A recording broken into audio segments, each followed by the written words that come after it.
If you jump on an airplane and the pilot gets on the intercom, he says, "Good morning, ladies and gentlemen. This is Alaska Flight 330. We're going to be going from Portland, Oregon to Bozeman, Montana. We're going to fly at 35,000 feet. We've got some winds that are coming, a little bit of a tailwind, so we should get there in about 2 hours and 13 minutes. We're going to get off the runway here pretty quick. We are third in line, so good morning. Have a wonderful flight." That's pretty standard, right? You got an airplane, that's kind of what you're expecting. Now, if you got on the airplane and the guy's like, "Hey, everybody, this is my first day. So if you just all, where are we going? Bozeman. I've never been to Bozeman. Which way is it? Oh, okay. Well, we're going to go to Bozeman. And this jet goes, I think, pretty fast. So I think we can go high too. Hey, are we going to need oxygen masks for this? No, we're good. Okay. So we're going to get on the airplane and we're going to, right? Okay. How much confidence do you have in that person? Probably not a whole lot. And when we talk about navigation and where you're going, unfortunately, a lot of people live their life like the second guy. They don't know where they're going. And if you don't know where you're going, you're not going to like where you end up. And I think that that's very true for a lot of people, that they just go through life and they keep going and doing the same things and the same things, hoping for different results. But because they don't have a plan, they don't have any goals, they don't know how they're going to get there, they don't really like where they're ending up. Does that make sense? And it's not to bash on any of those people, but it's that nobody has come into their life as a mentor or a coach and said, "Hey, where do you actually want to go? What do you want your life to look like 10 years from now? And how do you start working towards that?" So this is what we're going to tackle today. Sound good? Good. Here we go. All right. This is a wonderful quote. "What lies behind us and what lies before us are tiny matters compared to what lies within us." It's a Walt Emerson quote. I've had the chance to be able to coach and mentor lots of people in my life up into this point, and I am so glad that I keep having people that want to be pushed and want to be coached and then want to do better. And some of the things that I get when people first start working with me is they don't know if they can do it. They're like, "Well, I don't have the education, or I don't have the background, I don't have the skills, I don't have the cash, or whatever." And so that's why I like to start with this quote: "What lies behind us, what lies before us are tiny matters compared to what lies within us." You've already got everything inside of you that you need to make it happen. You just don't know it. And if you remember the Wizard of Oz and the Cowardly Lion who actually had courage, and the Tin Man who didn't have a heart, turns out he did, and the Scarecrow that didn't have a brain. And all the wizard did is when they all got to Oz, is he said, "Hey, guess what? You already had this with you the whole time. I just needed to draw it out of you." And so you already have it. Where do you want to go? You can already do it. And it really depends on self-leadership and self-reflection. Okay, core values. Core values. So if we look at homework real quick, this is going to be one of the things that we're going to be doing for homework this week. So that cool quote that's still there. Core values questions, and we're going to be answering the question of who am I? And so here's some reflection questions. We're not going to get into it right now, but I just want to talk about core values for myself from 5 different aspects of my life. And that's also how I see goal setting, that there's different ways that we are going to set goals, different parts of our life where we set goals from.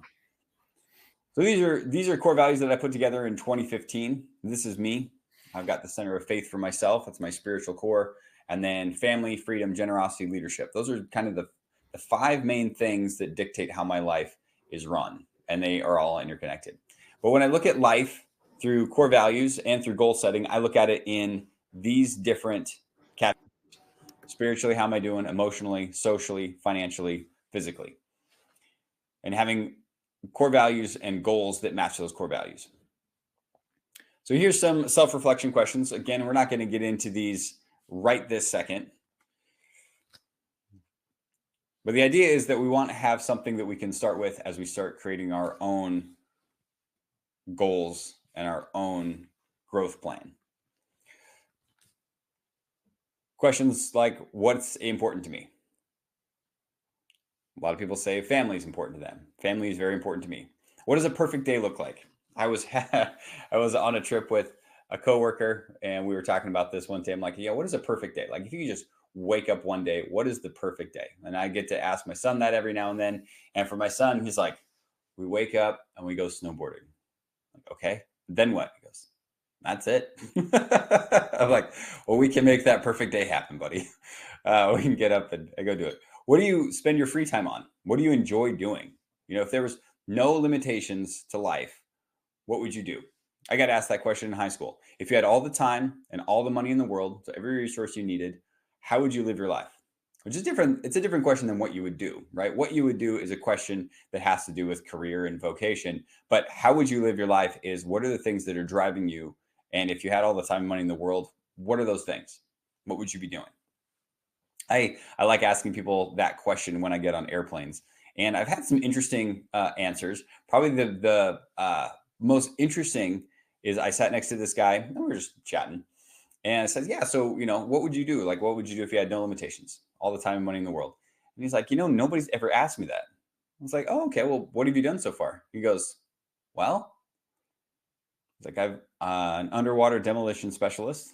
I was like, oh, you used to be a Navy SEAL. He goes, yep. I was like, oh, okay. I said, well, for me, one of mine is I love to travel. He goes, I've traveled a bit. I said, where in the world should I not go? And he goes, I'd recommend you don't go to Yemen. I'm like, yeah, no kidding. So like, that sounds like experience though. So what would you do if you had no limitations? What makes you laugh? What makes you cry? What makes you sing? Not to get too lovey-dovey huggy, but the idea is, who are you? And again, taking the time to do self-reflection and understand what are the things that are important to you. And are you on track with that? The second thing that I want to tackle is goals. Now, again, we're going to spend a little bit of time writing some things down in class today, but really the bulk of this is going to be homework for the week. Let's talk about goals. When we talk about holistic core values, I believe that there's 4 places that you need to be setting goals. The first one is a spiritual goal. Second is financial. Third is educational. And fourth is recreational goals. So when we look at spiritual goals and when we look at emotional goals, financial goals, I want to look at it in 3 different lenses. So those of you that have worked with me in business and I've lined out the framework, it's very similar in one way, right? When we're talking about company core values, that is high level, who's going to fit the team. When you're talking about personal core values, hopefully you're not lying to yourself and you are being honest with who you say you are. The next piece with goals, when we talk about a company goals, we say, okay, where does the company want to go 10 years? I call it the 10-year horizon. Nobody has a crystal ball, but if we look into the future and we say, okay, 10 years way out into the future, what do I want life to look like? What do I want my life to be like 10 years from now? Then take a step back. Okay, what about 3 years from now? So many times I've written 1-year goals, and pretty much every time I don't hit my 1-year goal, almost without fail. I think I can get way more done in a year than I can. I'm doing yard projects right now, and I think I can get way more done in a week than is actually humanly possible for me, right? And my wife knows that. So anytime I give my wife a timeline, she just knows she has to triple that timeline. And so I just know that about me. So, but what's amazing is anytime the 3-year goals that I've written down, usually if I go back in time, usually I hit those 3-year goals in about a 3-year time. I don't know why that is. It's just really interesting. And then the same with 10 years. You're right. Like they're going to change over time, but the biggest thing is to write them down. And so we're going to do this year is I'm going to create it'll be ready for next week after you bring them, is I'm actually going to create a portal that you guys can go in if you want, and you can put those goals in. And what it'll do is it'll send you reminders every month, every quarter, and then on the year, reminding you like, hey, this is the goal that you set out. Are you on track? Just kind of the same accountability yourself thing. Doesn't need to go to anybody else. It's just going to be a reminder email to you of like, hey, here's the goal that you wrote down, and are you staying on track with it? So, yeah. So again, that's part of homework, writing goals down. Okay. The reason that this is such a big deal is there was a Harvard study that happened in 1979 to 1989, and it was for MBAs, which is, a master's in business administration. So these are the top Harvard business students in the nation, for whatever that's worth. And so what they did is they did a study and they said, okay, of all the class, how many of them had no goals written down? How many of them had written goals down? And how many had written goals with a plan written down? And so you can see 84% had no goals. They just graduated, and they were off into the world. 13% had written goals. They wrote some goals down. They didn't really have a plan to achieve them, but they had some written goals down. And then there's this small sliver, this 3% that had written goals and they had written their plans down. And when they went back to that study, what they found 10 years later is that 84% being the baseline, the 13% was making 2 times the amount of money as those that had no written goals. But the really crazy thing is that 3% that had written goals and a plan were making about 10x what the no goals category was. So when we talk about like pushing people, I appreciate what you said, like, this is the hardest thing I've done. Like, yeah, it's hard. It's not an easy thing to just like sit down, think about yourself, write goals and say, and what are my action plans? But that's what I want to push for today is if you have a clear direction of where you're going, right, as a leader, then other people are going to want to follow that. And it's not just like a follow that because like, hey, look at me, I've got my stuff together. No, far from it. But it gives you a confidence, right? A self-confidence inside of you that I do have a direction in my life. I do know where I'm going. I'm not just floating. And people can sense that, right? And people want to grab onto that. Even if you're like, hey, I don't exactly know what I'm doing.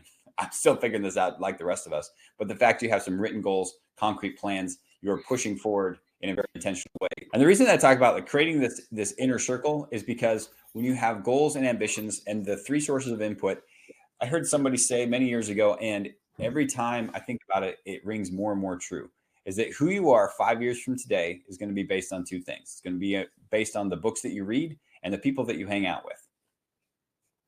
And so if you are unintentionally hanging out with people that are not pushing you, if you're hanging out with people that are not drawing the best out of you, you're hanging out with people that are dragging you down, you're not going to like where you end up. Even if you set goals and you have a growth plan, if you're not being very intentional about the people that you put in your circle, those people are going to have a great influence on you, whether you like it or not.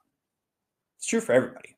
Like nobody's that strong that they are not able to feel the effects of the environment around them.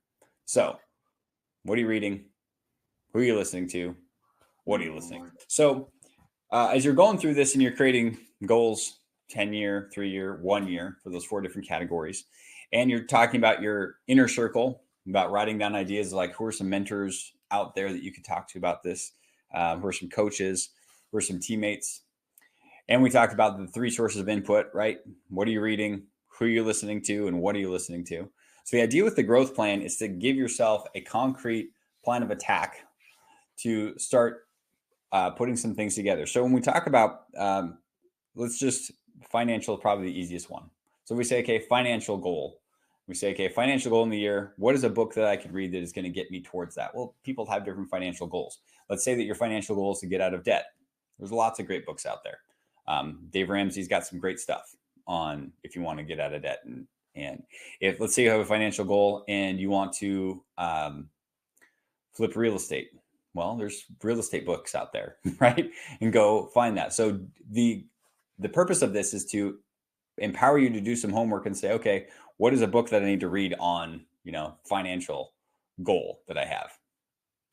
They're out there. Google them. Go find it. Make sense? And then if you say, okay, audio to listen to, financial, again, there's plenty of podcasts out there. I'm a podcast junkie. I'm always listening to information. I love getting input from different people. And then who's a person I should talk to? Well, who do you know in your sphere, somebody that you trust that is further along the financial path than you are? And can you take them to coffee or lunch or whatever and get to know them a little bit and to pick their brain about things like that? The idea is that there's 12 different pieces in a grid here. And that if you made an intentional growth plan to say, okay, I'm just going to do one of these every month, your life would look a lot different a year from now. There's 12 spots. There's 12 months in a year. Pretty cool. So if you just said, okay, here's a book that I'm going to read in my recreational goal that I have. Here's an audio I want to listen to. Here's a person I want to talk to. The idea is that I don't want to create this massive thing, right? When we get to January 1st and everybody's like, I'm going to work out. I'm just going to get ripped today. It's like, well, it doesn't work. January 1st, you're going to burn yourself out. By January 3rd, you're back to eating Doritos on the couch, right? So it's setting up a plan and a growth plan that you can actually action and that you can be intentional about, that is going to push you forward down the path. Make sense? So this is going to be homework this week. Is there any questions on it before I let you go?